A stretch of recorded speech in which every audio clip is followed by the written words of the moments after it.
Matthew 13. The parable of the sower. That same day Jesus went out of the house and sat by the lake. Such large crowds gathered around him that he got into a boat and sat in it, while all the people stood on the shore. Then he told them many things in parables, saying, A farmer went out to sow his seed. As he was scattering the seed, some fell along the path, and the birds came and ate it up. Some fell on rocky places, where it did not have much soil. It sprang up quickly, because the soil was shallow. But when the sun came up, the plants were scorched, and they withered because they had no root. Other seed fell among thorns, which grew up and choked the plants. Still other seed fell on good soil, where it produced a crop, 100, 60, or 30 times what was sown. Whoever has ears, let them hear. The disciples came to him and asked, Why do you speak to the people in parables? He replied, Because the knowledge of the secrets of the kingdom of heaven has been given to you, but not to them. Whoever has will be given more, and they will have an abundance. Whoever does not have, even what they have will be taken from them.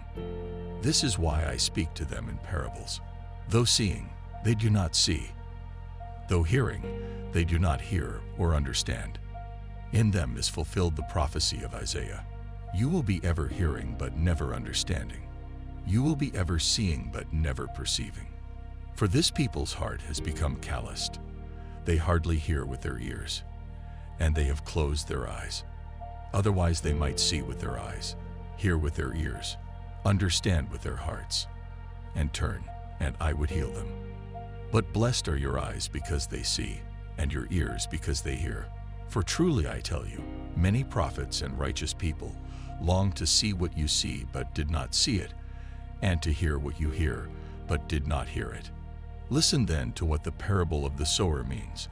When anyone hears the message about the kingdom and does not understand it, the evil one comes and snatches away what was sown in their heart. This is the seed sown along the path. The seed falling on rocky ground refers to someone who hears the word and at once receives it with joy. But since they have no root, they last only a short time. When trouble or persecution comes because of the word, they quickly fall away. The seed falling among the thorns refers to someone who hears the word, but the worries of this life and the deceitfulness of wealth choke the word, making it unfruitful.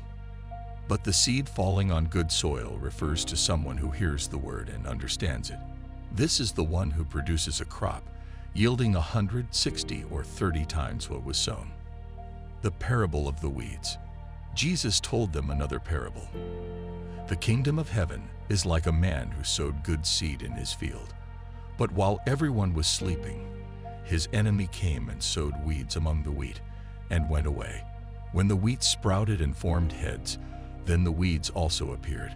The owner's servants came to him and said, Sir, didn't you sow good seed in your field? Where then did the weeds come from? An enemy did this, he replied. The servants asked him, Do you want us to go and pull them up? No, he answered, because while you are pulling the weeds, you may uproot the wheat with them. Let both grow together until the harvest. At that time, I will tell the harvesters, First collect the weeds and tie them in bundles to be burned. Then gather the wheat and bring it into my barn. The parables of the mustard seed and the yeast. He told them another parable. The kingdom of heaven is like a mustard seed, which a man took and planted in his field. Though it is the smallest of all seeds, yet when it grows, it is the largest of garden plants and becomes a tree, so that the birds come and perch in its branches. He told them still another parable.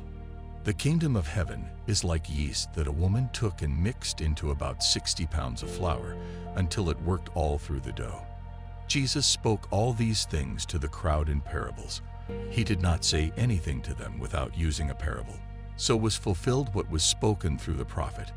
I will open my mouth in parables. I will utter things hidden since the creation of the world. The parable of the weeds explained. Then he left the crowd and went into the house. His disciples came to him and said, Explain to us the parable of the weeds in the field. He answered, The one who sowed the good seed is the Son of Man. The field is the world, and the good seed stands for the people of the kingdom. The weeds are the people of the evil one, and the enemy who sows them is the devil. The harvest is the end of the age, and the harvesters are angels. As the weeds are pulled up and burned in the fire, so it will be at the end of the age. The Son of Man will send out his angels, and they will weed out of his kingdom everything that causes sin and all who do evil. They will throw them into the blazing furnace, where there will be weeping and gnashing of teeth. Then the righteous will shine like the sun in the kingdom of their Father. Whoever has ears, let them hear the parables of the hidden treasure and the pearl. The kingdom of heaven is like treasure hidden in a field.